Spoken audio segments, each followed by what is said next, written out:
Money. Money, money, money. Here we go, money talk. Here comes the money. Money, money, money, money.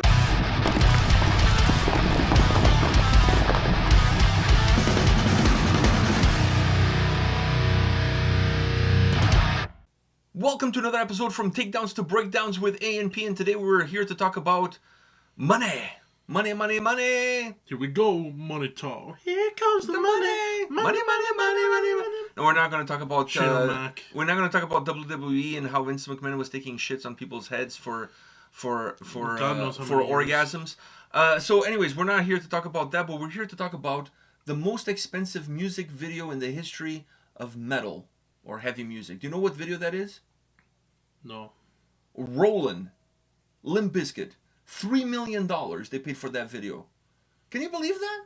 Rolling, rolling, rolling, rolling. What? Rolling, rolling, rolling, rolling. Hey. 3 million. God damn, 3 million. Visualizer, man. Back then they didn't have visualizers. Having said that, the thing won like an MTV Video Award. I hope it was worth the 3 million. I hope it was worth the 3 million. That's like indie movie budget. It's a lot of fucking money for a music video. And that could fund 5 indie movies. And think about this. I think Clerks 1 cost less than that. I was going to say, Clerks 1 definitely cost less. Clerks 2 was probably closer to that. So, just think about this. There's been, since then, that video came out like fucking ages ago in the 90s. But since then, there hasn't been one video that cost that much money, but there's been better videos. Like, if you asked me which was the most expensive video ever made, that would never cross my mind. I would think there's been some more recent ones with the sci-fi, with everything like the videos have. You would think that there's been videos now that have... Some videos have felt like you're watching a fucking movie, for that matter. But maybe it's just technology has advanced so much that now it's a lot cheaper to create music videos that way. And back then, everything had to be filmed on cameras and tripods. Well, yeah, like there was no green screens. Imagine if the Iceland Kills cinematic universe thing was done back then. I bet you it'd cost more than this. Fuck, but even now, how is one of those doesn't cost a shitload of money? You would think, because it's like a mini series. It's like a mini series, but musical type thing. $3 million. That's a lot of money. They were rolling. Whoever made the video was rolling in Benjamins. That's what that happened. Yeah. Fuck. He did a video with Method Men because they had a collab. It wasn't Limp Bizkit. It was Fred Durst and Method Men had a collab together. And they had Pauly Shore. You know the actor? You probably don't know the actor. I don't. He was big back in the day. And he was a pizza delivery guy in that video. Honestly, when I saw the news, it was like Limp Bizkit with the most expensive video ever made. I thought that was going to be the one. Because you had to hire Pauly Shore to be in your video. And I'm sure back then, because he was popular, you charged quite a hefty price. When I saw Rollin', it was the most expensive video? Not even the Nookie? The Nookie? Or Break Shit Up? No, Rollin' was the most expensive one? I don't know. I don't know if it was worth the money. Wasn't that Undertaker's theme song? Or was it something else? Was that... Rollin' was never Undertaker at one point had a Kid Rock song. Kid Rock, that's what it was. American Badass. Yeah. I am American Badass. And he would come down on a bike. Like, he went from Undertaker to be like fucking... He was the American Badass. That's what he was. I know, but he went from being the Undertaker to being like a dude from like Sons of Anarchy. Coming down the, I don't know, man. I wasn't a big fan of the Undertaker during that time period. Really? Yeah. It just felt completely... How can you call the guy the Undertaker and he's like coming down on a fucking Harley? Like, it's just... The two things don't check out. That's very true. Just doesn't, one doesn't jive with the other. The name doesn't match. No, I know that at that time they were not really calling him the Undertaker. They're calling him the American Badass. But they would still call him Taker and whatever. Yeah. You know what I mean? And he was still doing the same moves he used to do as the Undertaker. Yeah. Like when he walked the top rope and slapped the guy in the back. Because that's technically what he was doing. Because we all know the Undertaker is very soft. No, dude, that would be like, it's weird. It would be like calling Ravishing Rick Rude, but he didn't have the Ravishing gimmick. He was like, I don't know, like he was a nerd or something. Like he was IRS. When he wasn't he IRS? No, IRS was a different. No, guy. But he became when Rick Rude became something else. He had a different. Was he IRS? No, he had a different gimmick, and I don't know if it was WCW or something, where he was no longer Ravishing Rick Rude. No, but he was like a manager. He would come down. He was a manager. I think it was with Mr. Perfect, if I'm not mistaken. Maybe. Anyhow, how the fuck did we get to that from Rolling? Oh, because you thought Limp Bizkit was the song from The Undertaker. No, fuck. They couldn't afford... If you're spending $3 million on a fucking video, do you think they're gonna release their music to WWE for like a penny, like Kid Rock did? Kid Rock did just give him some Bud Lights and he was fucking happy as a pig in shit. Definitely. Fuck. That's when he had like Mini-Me with him. He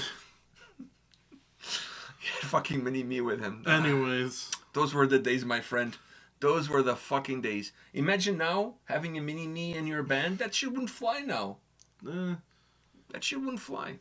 I was watching, speaking of cultural appropriation, I was watching a show today where two African-American girls in Canada, so Canadian-American girls, African-Canadian girls. Well, I'm trying to be as politically correct as possible. Sure. They went to an Indian store to buy like traditional Indian outfits. Okay. And I turned to your mother, because it's an Indian show, right? And I'm like, cultural appropriation much? You know, I said to your mother.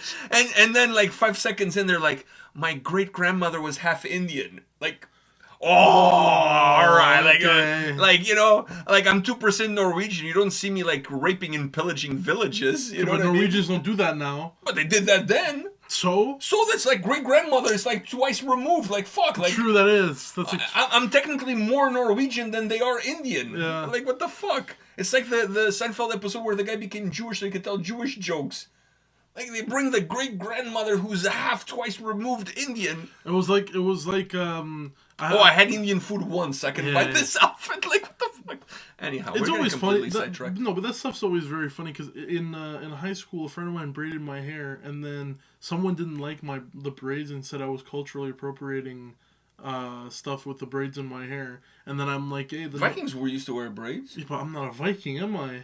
No, but I'm 2% Norwegian, so technically you could pull it off. So. But then I was like, do you have a nose ring in? Yeah, that's cultural appropriation. Like, I was like going like the same stupidity. I have to fight stupidity with stupidity. Yeah. Yeah.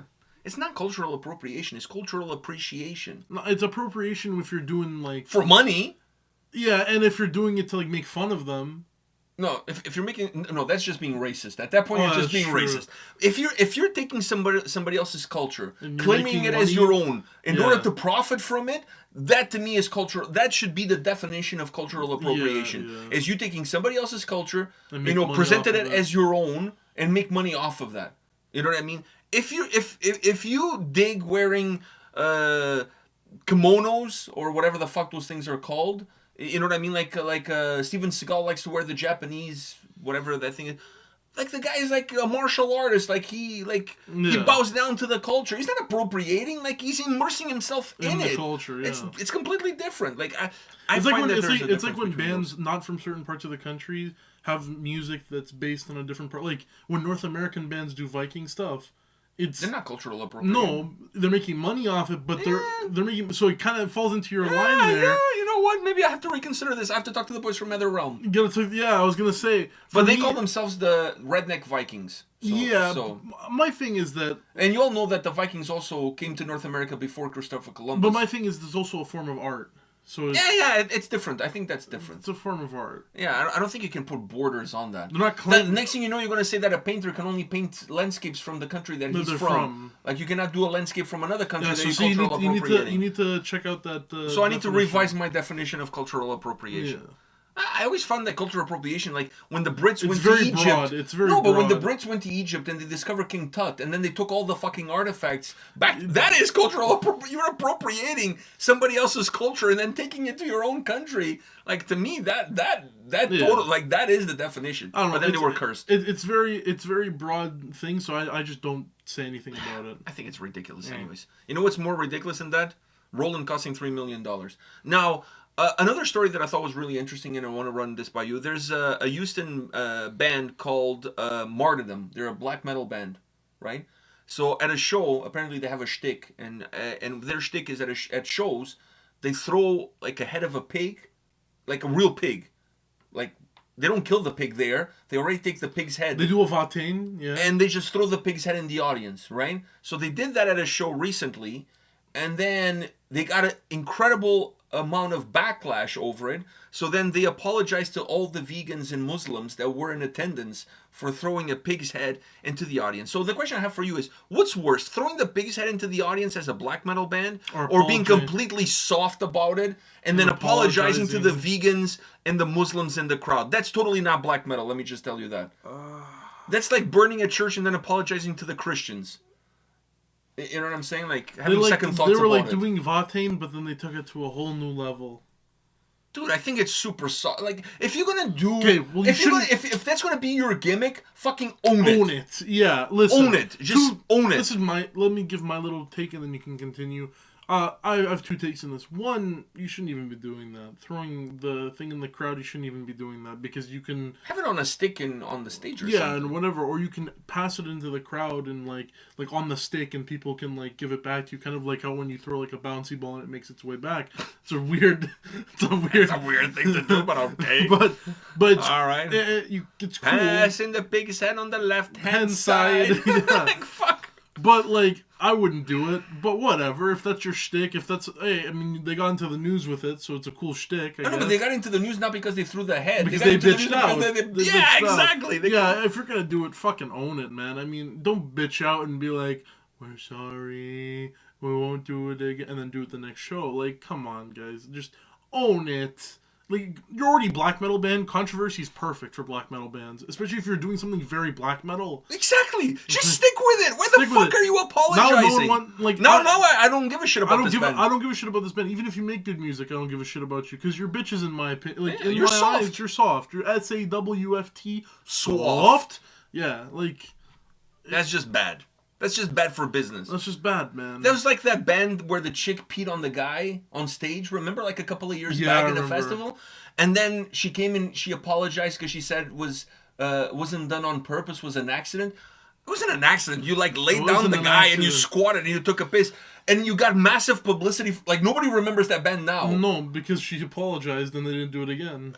Exactly. And people were only checking them out because of that incident, kind of hoping that would happen again, like catching lightning in a bottle twice. You know what I mean? It's like, if you're going to do a shtick on stage, whatever that shtick is, own it, live with it, milk it as much as you can. Especially if you're a smaller band and you're getting some like recognition for something. And to quote P. Diddy, there's no such thing as bad publicity. If people are talking about you, it's better than nobody talking about you. There is bad publicity. Not in this case, come on. Not in this case. If you're a black metal band, what kind of bad publicity can come from you throwing a pig's head into the audience? Exactly. The people who are not going to go watch you are already the people who are not going to go watch you anyways. Exactly. And if you're really in your own mind like, oh, we shouldn't because of these people or whatever, like we don't want to upset certain people. But like then don't say anything. But how throwing a pig's head into a bunch of like let's say there was like 2 vegans in the crowd and 1 Muslim. How is that even offensive? They're not asking them to eat it.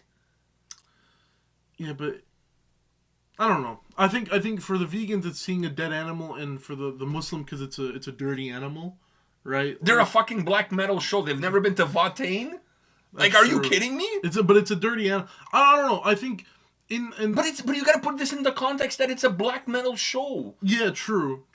But so for the Muslim, the whole Satanist part of black metal, that's cool. That's cool. The pig is where you draw the line. But I have a lot. Listen. And the vegans is the same thing. That's where you draw the line. But you have to also. I don't know. I just find that strange. But it's different. People with a lot of people with religions, they do a lot of like. I have friends that go to church, but also they say like some horrendous shit that no God-abiding citizen would do.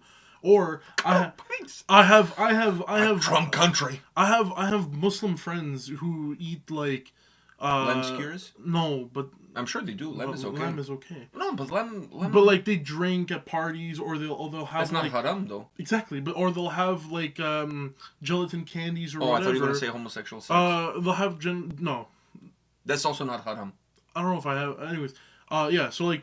They'll have gelatin candies or whatever, but when it comes to bacon, they're like, no, I won't eat that. It's haram. It's pork. So like, there is I don't know. Some people it's certain things, right? But I don't know. It would have been funnier if they didn't address it and they were they're mad about the pig. Okay, so their next show they have like a different animal's head and they throw that or have more pigs. Or have more pigs. Yeah. That would have been funny, and that would have gotten them even more publicity because instead of listening, I think they should have gone full-on cult on this. True. Like, throw the pig's heads. People go mad. You double down on it by saying that they're all soft, and if they were dead and reincarnated, they were reincarnated as pigs, and we would cut their heads through and throw. Yes! Like, just fucking double down on that just shit. become like the North American mayhem. Like, exactly, just fucking double down on that shit. If that was the case, they would become massive. They would become not only massive, I would buy your album, even if I didn't like your music, I would buy your album just to support and just to get the name going. Like, that would be amazing. Imagine them coming out and being like, well, our response to everything is that you all are soft, and to whoever's mad at us, when you die, you will become pigs so we can kill you and throw your head into the crowd. That shit would be fucking epic. They need us to do their PR. Yeah, now it's too late. I don't want to represent these guys. Fucking pussies. Fuck. Yeah, fucking exactly. pussies. On that note, guys, I think this is it for today. Fuck, we went from spending $3 million on Roland to, like, wasting pigs' heads in crowds. Exactly. Why do people do crazy shit and then apologize for it? Exactly. I just don't get it. I don't know. And apparently, it was not the first time that they did it. They've done it a few times. I know. It was something that they did at every fucking show. So what? Whatever. I don't even care about this band. This band is nothing anymore. All right, they're dead to me. They're dead to me. Okay, on that note, guys, we will be back next week with another episode talking about God knows what. All right, maybe pigs' heads. Again. Maybe. Yeah. Fuck, Pig Destroyer doesn't do this. They maybe should reconsider, considering their name. Go with it. All right. On that note, we'll see you all next week. See ya.